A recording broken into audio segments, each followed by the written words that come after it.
And she continues to go and she says, she's talking about her guides. They say, they are now showing me Dr. Dolittle. They're showing me that you can talk to animals and it's going to be easy for you.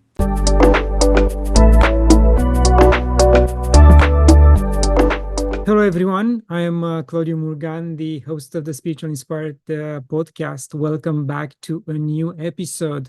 Kind reminder that you can find the older episodes on gnostictv.com or YouTube, and the audio version on all the major platforms. My guest today is Nick Musica. Nick, thank you for honoring us today with your presence. Claudiu, thank you so much for having me. You are an animal communicator and also a IT guy. You have a background as a SEO expert. And I'd like to know if you found any parallels between optimizing digital content and tuning into animal energies. Wow, I've never been asked that one. And I've never thought about it. Let me give it a shot. I guess there is one commonality, at least for me. It's looking for that next thing, right? It's a little bit of following the breadcrumbs.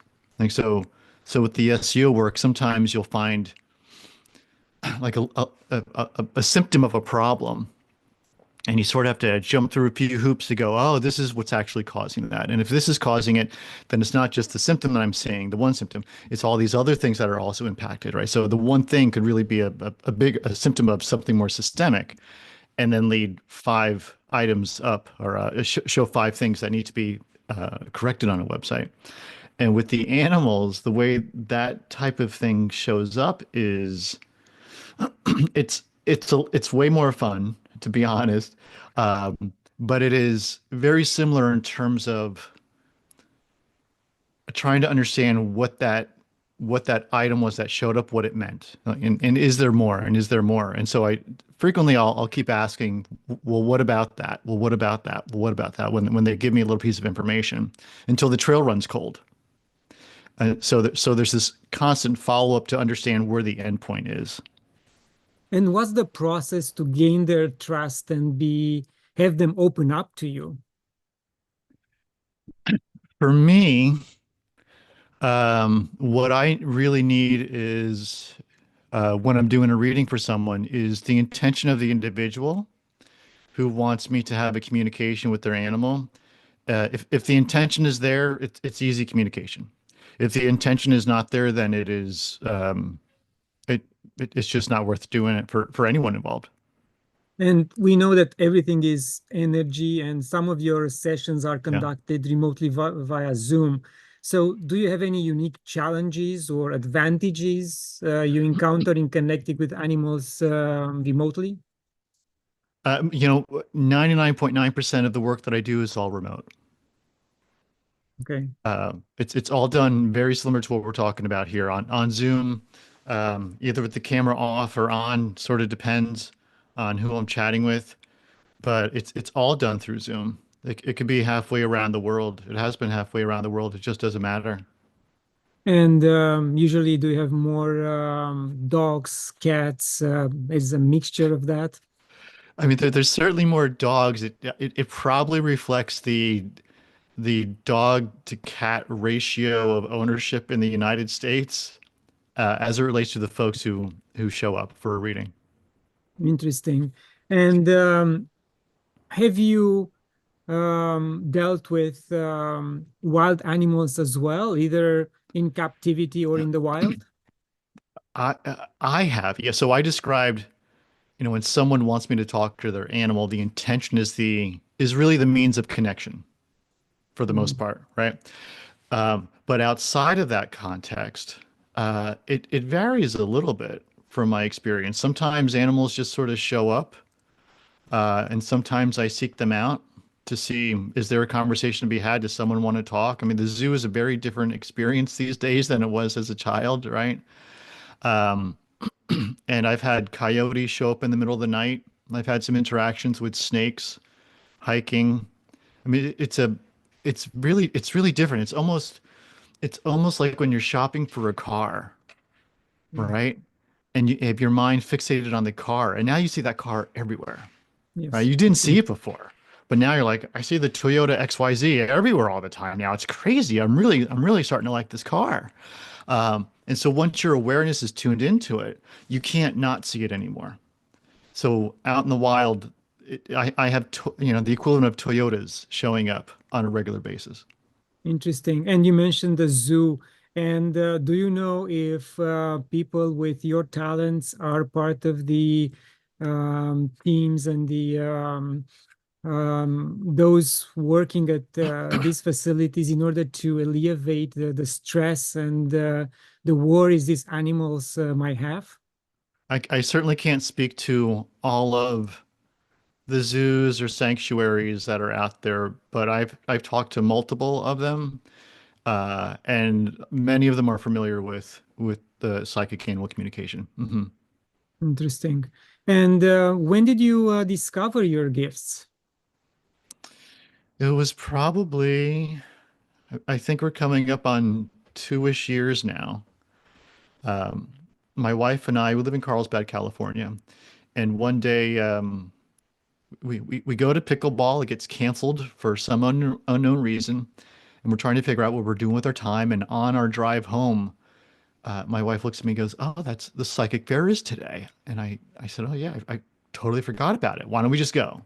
So sort of on a whim, and I use the word coincidence and whim, uh, uh, playfully right now because at the end of all of this, I don't believe in coincidences, right? So coincidentally, we end up at the psychic fair in Carlsbad, and we walk around the show floor once, counterclockwise, and we don't see anyone that we're interested in sitting down with. And then we decide to address the floor clockwise. And right in front of us, there's this sign that says psychic medium Adelita.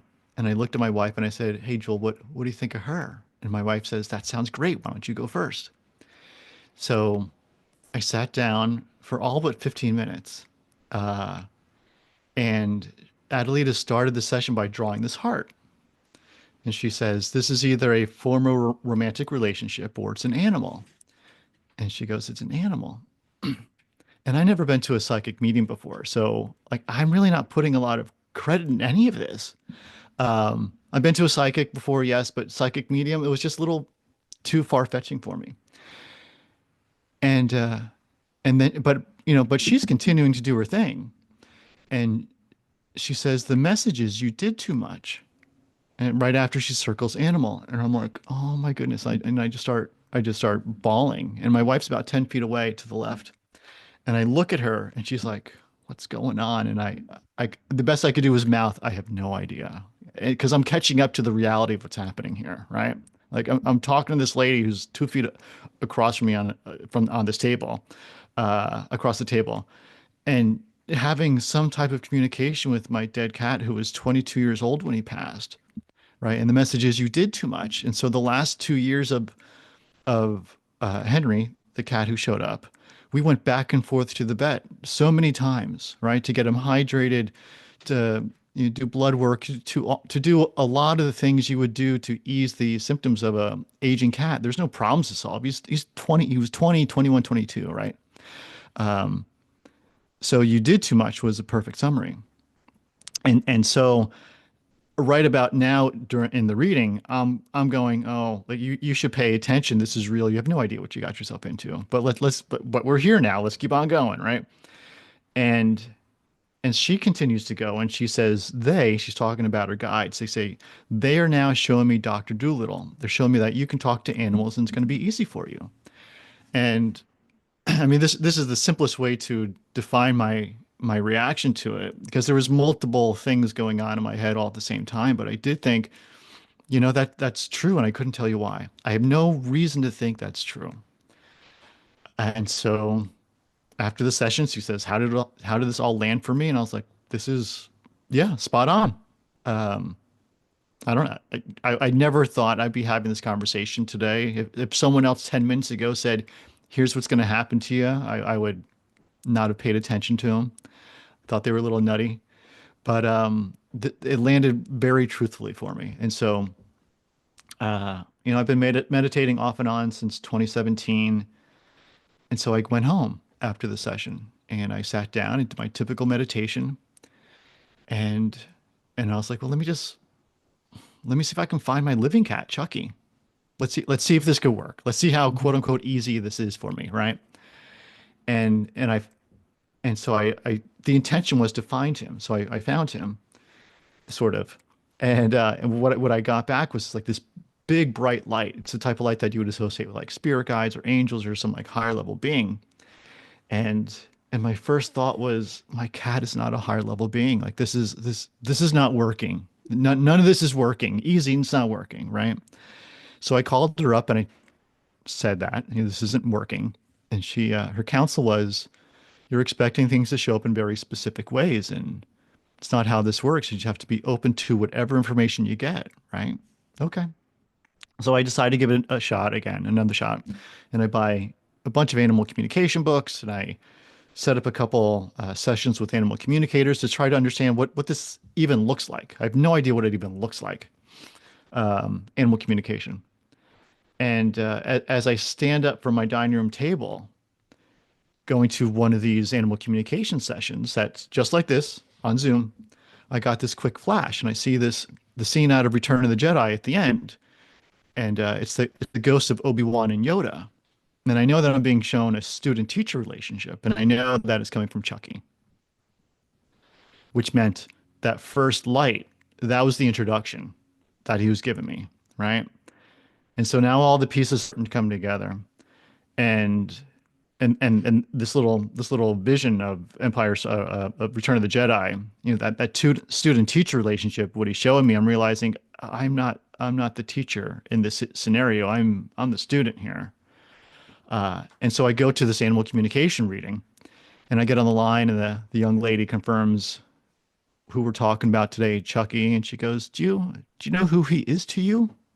And I go, yeah, he just showed me. And so now we started talking about that relationship and what it all means. Uh, and then we went on from there. So that's the short story of how it all showed up. Yeah, beautiful. And sometimes we are so attached to our pets that we want to extend their lives and we don't Yeah, want to let them go. And there are so many stories when their soul showed up in the dreams of the family they were with, and they said, "You have to let me go now, because yeah, otherwise is just a struggle for me to stay in that's right. this world." And That's right. yeah, that's beautiful. Yeah. And also, you talk about your own skepticism. How do you deal with the Hmm. skepticism of pet owners that still doubt the validity of psychic animal communication? I mean, the folks who typically, I mean, no, there's some skeptical folks, and I'm still skeptical of everything, including this, right? And so I have my skeptical moments for sure, and my overthinking of things, and creating my own obstacles. It's one of my many talents. But the skeptical um, pet owner, a lot of folks show up with the intention of talking about like a 3D problem about their animal. My animal's biting people, my animal's fighting with the other animal, something like that. I mean, that's typically why people show up. And very quickly, the conversation, while that may be addressed in some way, the conversation very quickly turns into, I'll give you an example. So a woman shows up and she goes, and I ask people, give me 3 questions to ask your animal. And she said, I need to understand why my little chihuahua is biting people. It's been biting people for a very long time. Can you tell him to stop? You can't tell anyone to do anything, including animals, but I can certainly have the conversation, right? So, do the meditation, tune in, find a little chihuahua, and immediately I hear this. You need to ask her about her job. Why am I asking her about her job? Because that's what has to change. Okay. And that was the end of the communication. That was it. Done and done. So we get on the line with the young lady, and she says, "So did you talk to my dog?" Uh-huh. "Did you tell him to stop biting people?" Mm-mm. "Well, what'd you talk about? What do you do for a living?" "I'm out of work." "You're not out of work. What are you doing? what are you doing to make money right now? She says, I'm a private driver. So what does that mean? Limos, Ubers, that type of thing. Okay. How is that working out for you? She says, well, I have spinal issues and my back is all banged up. And about an hour or two in the chair driving around, it's really painful for me. My doctor tells me I shouldn't even be doing that job. Oh, okay. Here's what your animal said. And now we get into the conversation of, this is the wrong job for you, and what does it all mean? And she's like, well, I don't understand what any of this has to do with my dog biting people. Well, in this case, the dog's behavior is a mirror of your own. You are, for lack of a better word, or maybe it's the right word, you're angry about your job situation. And that doesn't feel good to you. And your dog is simply reflecting back your feelings the best way it knows how, by biting people on their ankles. Go figure. I don't know. That's what they chose to do. But that is what's happening here. So yes, the dog is biting people. Does it have other behavioral problems? No idea. We need to solve this one first, right? It's the energy. Talking about the energy in the house, right? It's contagious. So you come home from work angry, you before you even go to work, you're angry about things. Well, that's how we're operating. We're operating at that level of frequency, anger, Yeah. and that's that the dog is reflecting it. Yes, very, very good example. And we also know that animals sometimes show us that we are sick. And like That's cats, they true. come and they sit on our body where the sickness is. Have you encountered these type of situations where, I mean, even deeper than what you just mentioned? Yeah, yeah, a little bit of body, a little bit. I typically don't get shown a whole lot of body. I typically get shown uh, a lot of information about the human being through the lens of the animal.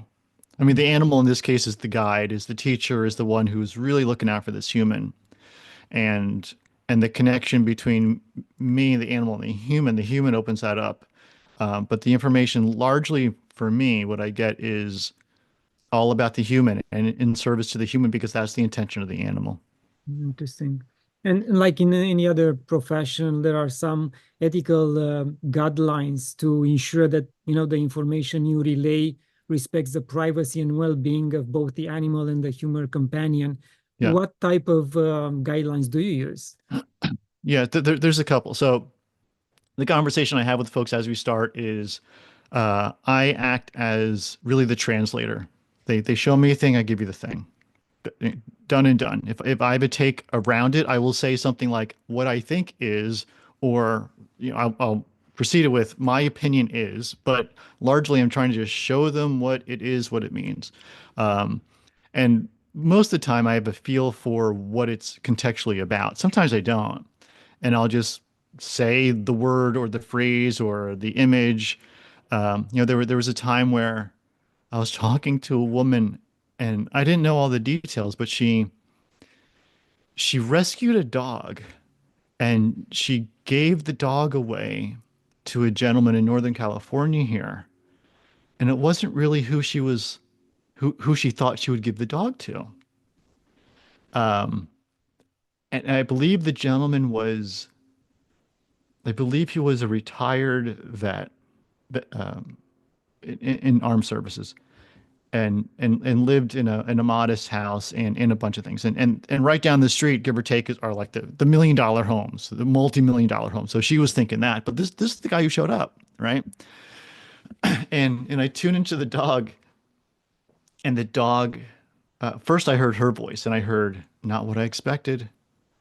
And so I'm just telling her this, and she's like, I'm not sure what that is. And then uh, the dog said, soda can. And I said, I don't know what that means. I could take a guess to what the first one is, right? You're not expecting something, but soda can, like what? It's not even a phrase, but that's what I heard. And she goes, oh, this was the guy that I gave the dog to. And he was not who I expected. I was expecting, someone in one of those multi-million dollar homes. And the can soda can, he drank a lot of soda. There were cans everywhere. I was like, oh, that's so cool. It's so cool how the pieces come together. It was amazing. A ton of fun. Yes, it's really amazing, and you get this type of validation, and it happened to me Yeah, in that's a right. couple of energy sessions where I'm still, trying to figure out my way around. But I tested with friends and family, and then I get feedback is just unbelievable, rewarding.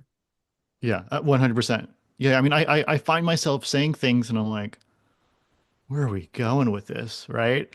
There was, and this is when I was just starting out. There was a young lady who came to me, and my first impression of the dog was like he was everywhere and so slow about it at the same time. And I described that to the woman, and she goes, "Yeah, that's my special needs dog, just like running around without really knowing where they're going, and sort of like off base a little bit." Okay, interesting way to phrase it. And the dog just like gave me this laundry list of phrases for the most part. And so I'm going down the list, and a lot of them could have been, you know, it could have applied to a lot of people. Let's put it that way. Like it was, um, your dog, you have a fence outside. Yeah, your dog likes to go outside, by the fence and hang out with you in the yard. Yeah, yeah, yeah. And so there was like a lot of the things around the dog spending time with this human, right? And I got to the last couple items on the list and I was hesitant. And she goes, just say it. And I was like, okay, all right. So popcorn. And she goes, I don't eat popcorn. Okay. Wheel of Fortune, the game show. And there's silence. And then she starts laughing and she says, we watch it every night together. And as a matter of fact, a couple weeks ago, I did have popcorn. I bet the dog had some. Right. So you don't always get those 3D lands, but when they do, it's like it's so satisfying.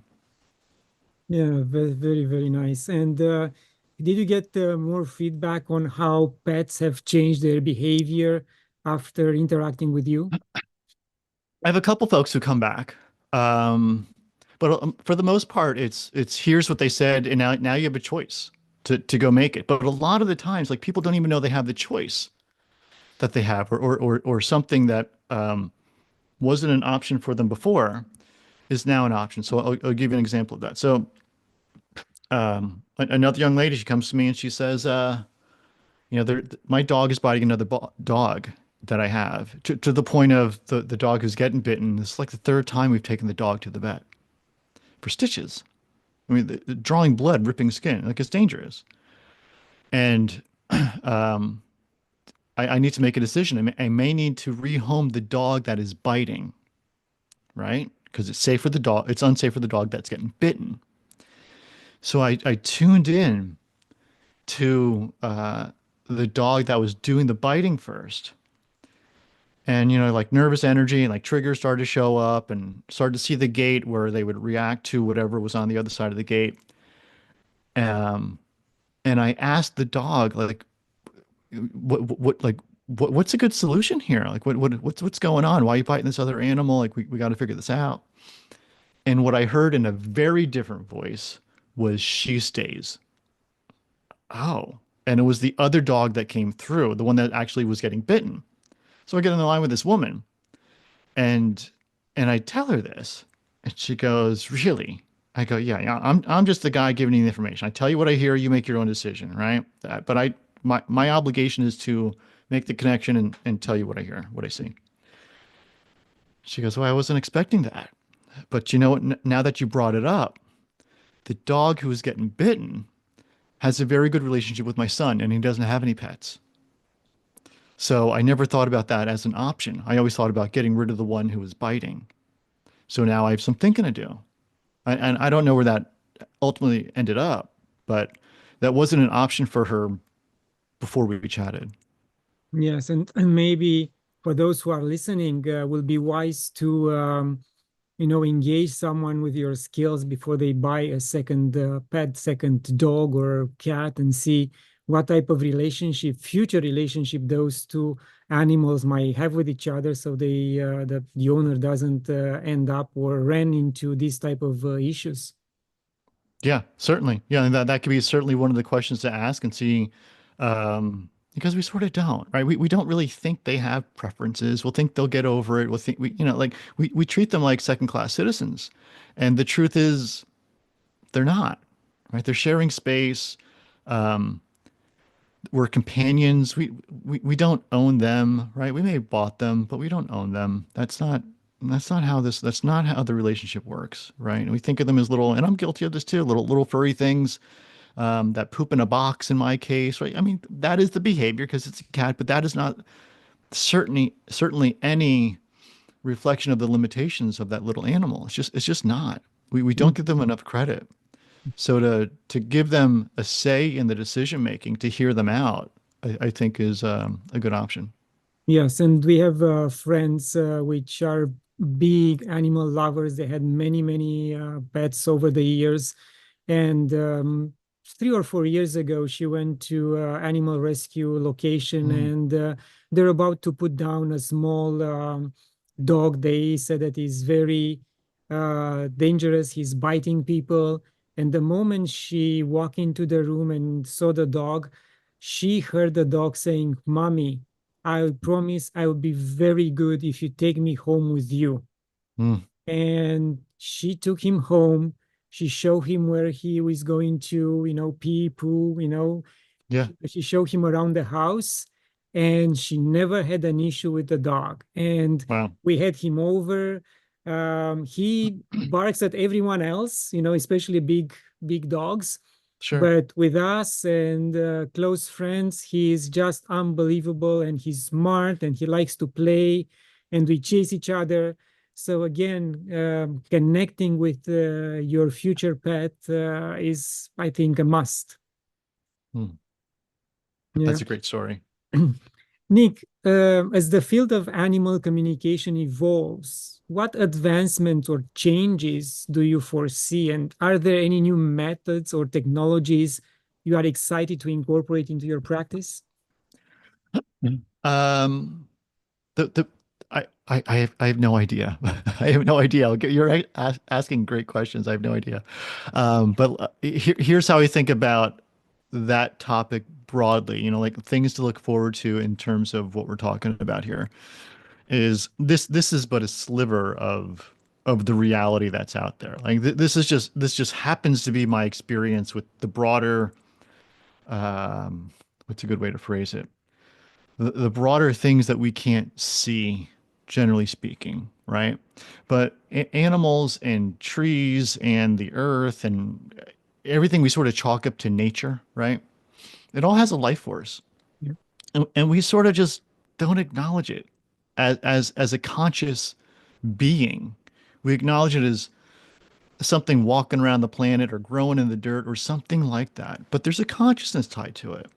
Um, and so, in terms of what I'm excited about this work is ideally, and I've seen some reports on this, I've seen some studies around people having conversations, interspecies conversations is the phrase that I heard. And sometimes it applies to cultures, and sometimes it applies to plant medicine like ayahuasca or San Pedro or something like that, right?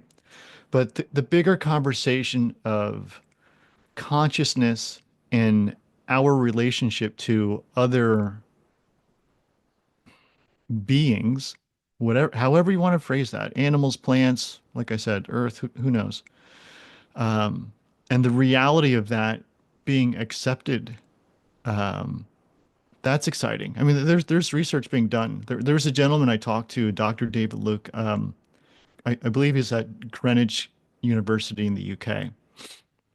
And this was last April. I went up to Santa Barbara here in California to talk about psychedelics and talking with animals. And Jacob Tell, who runs the place, sent me a link. He said, I think you'd like to take a look at this." And so I click on the link, and it's a survey, and the survey is all about interspecies communication. Like, have you ever had interspecies communication before, during, or after plant medicine ceremony or something like that, right? And there's like there's like I don't know, I'm sort of filling in the blanks, like 25 questions, true, false, multiple choice, right? And I'm going like 10, 10, 10, and true, true, true. And I'm like, this is fast. Someone's asking the questions. I would never have been able to formulate these questions, but someone clearly did. And so I reached out to him. I said, this has been my experience, and I just took your survey. I'd love to just chat with you for a few minutes. And so we got on the line, and one of the things he said in response to, like, it's a very isolating thing sometimes. Like when your world is talking about this and people just go, "What the hell is this guy talking about?" Right? Like it can feel isolating sometimes. And I was expressing that to him, and he goes, it's not a crazy conversation in lots of areas in the world. The West is just a little lost, and we're finding our way. But this is not an abnormal conversation anywhere else. There's cultures and places where people talk about, not just metaphorically, but actually talking to their ancestors, communicating with their ancestors, communicating with the plants, communicating with the animals. So that's the thing that gets me excited, because that type of thing can change the philosophy around extracting value from a thing, really objectifying everything other than yourself in many cases, and really having a relationship with someone or something, right? Who you just didn't give credit to as having something else that deserves to be on the planet just as much as you do. And I think when we start to understand that there's a consciousness behind whatever the thing is that we're talking about, again, the plants, the animals, the whatever, that we start to view those critters differently. And ideally, that changes how we interact with them and how we think about them, and and then how we live with them.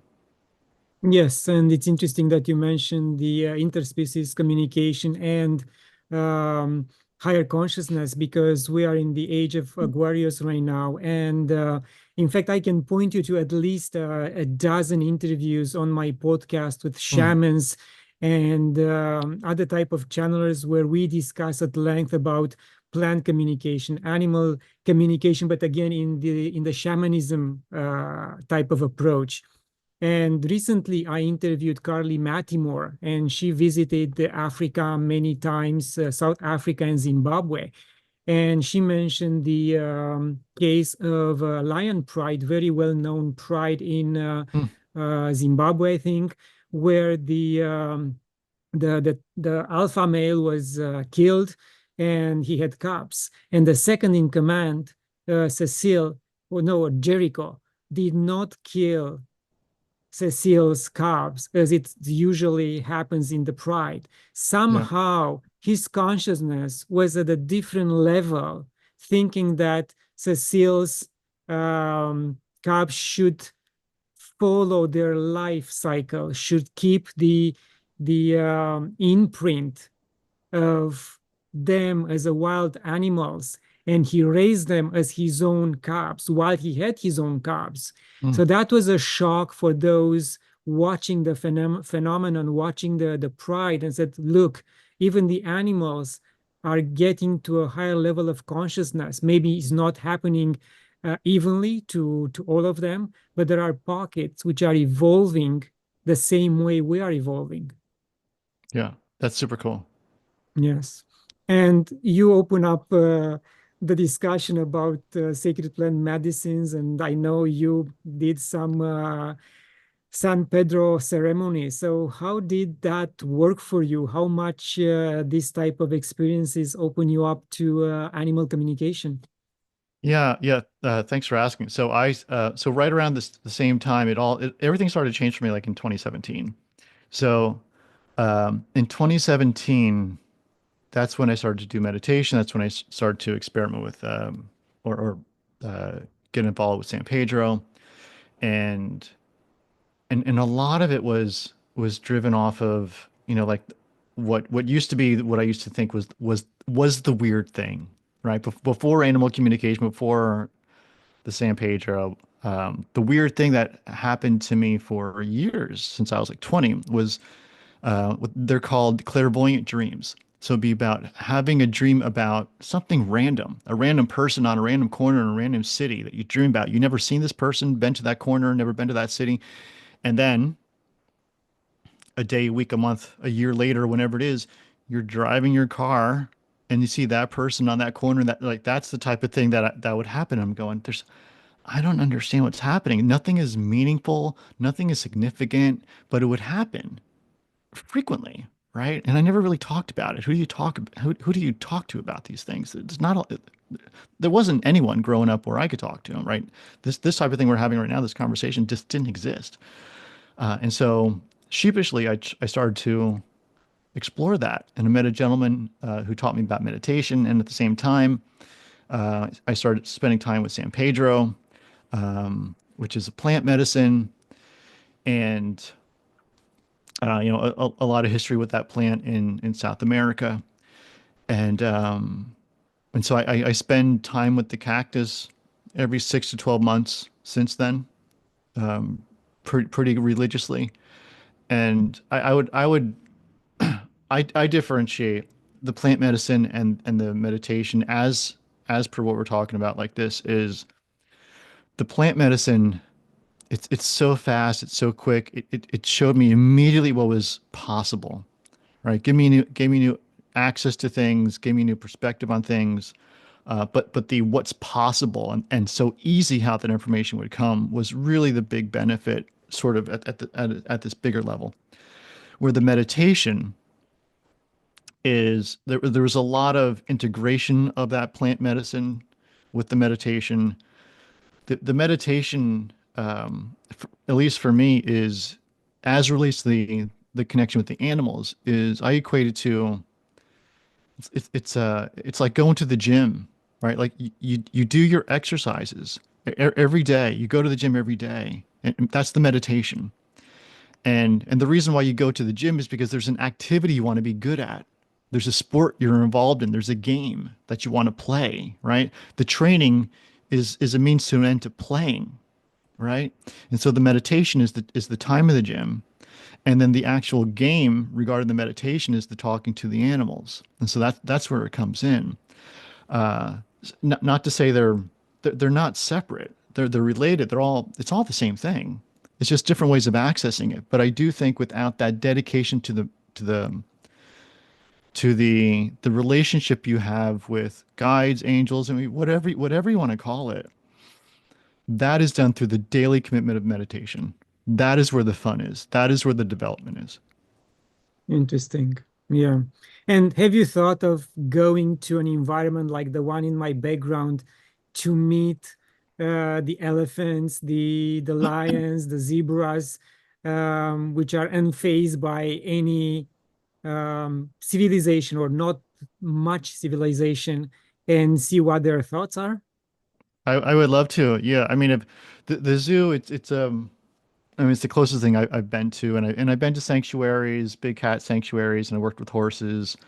So I've been around different environments, dolphin in the wild, and there's different experiences that come from those items. And the zoo is an interesting one because even when the animals are in this is San Diego, and I don't know how that zoo compares to other zoos. That zoo has a reputation of high integrity and a bunch of other good things going on with it.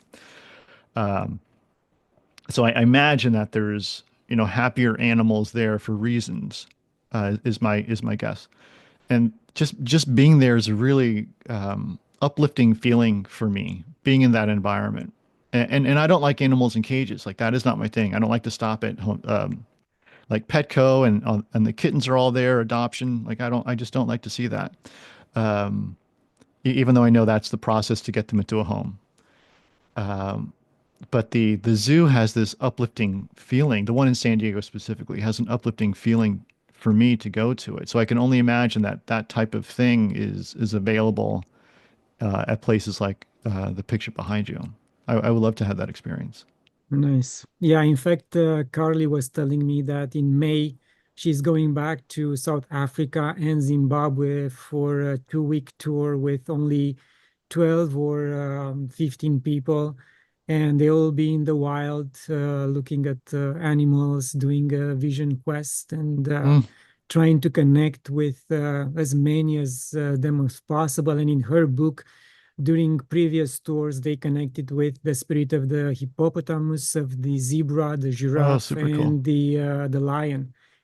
So yes, Yeah, cool that's cool. experience. Yeah. Yeah. Fascinating. Nick, do you have any other, programs or services you like to share other than what we already mentioned? Yeah, and I'll just reiterate. So I talk to folks and their animals. Typically, they come to me with a 3D problem, and it turns into a very different conversation frequently. But I also work with folks to develop, because we all can do some version of this. This is just how it happened to show up for me, right? Um, but there's folks I've worked with who I'm not sure what the right word is, astral project. I mean, they're Mhm. traveling. They're having some really interesting experiences that are nothing like we've talked about here. But I work with those folks to, open up that connection, develop that connection, and start having experiences so that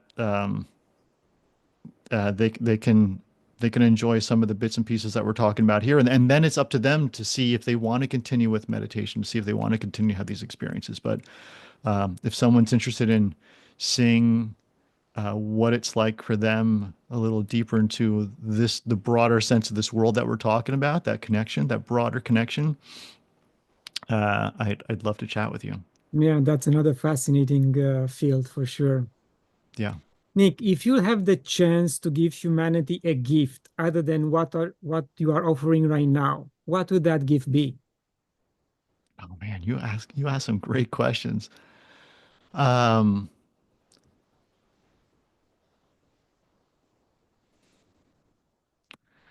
I think the clarity of choice would be the gift. I don't think we have clear optics into making our own choices. I think there's a whole lot of agendas and manipulation that go into getting people to do the things that people in positions of power want folks to do. So if I could wish anything, it would be clarity. Wow. You know why I say wow? I mentioned to you at the beginning that this is my second interview of the day. And my first one was with Amy Robson. She's an Akashic record reading, and Mm. she answered the same, she gave me the same answer to this question, clarity. What is the likelihood of having the same answer the same day from two people who are doing various spiritual work, very different spiritual work? Unbelievable. Thank you. You got it. No coincidences. And what's your perception of God? Oh, it's everything we talked about. It's everything we talked about. It's available. I mean, we get to create heaven or hell right now, right here. It's all available to us. You choose your own adventure. It's really a choose your own adventure book, and you get to go in any direction you want, and you get to see whatever you want. You can see um, a majestic being in back of you right now, or you can see the threat of being trampled to death repeatedly 10 times. And I Yes. don't want to take the reality of the situation away. That's not what I'm saying, right? Be cautious around big animals. Don't play in traffic. That's a bad idea.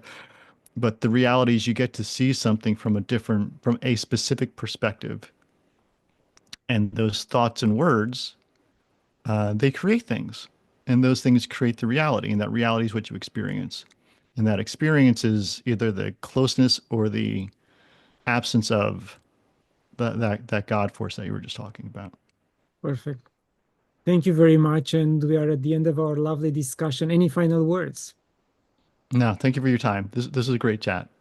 Thank you. All the best. Much love.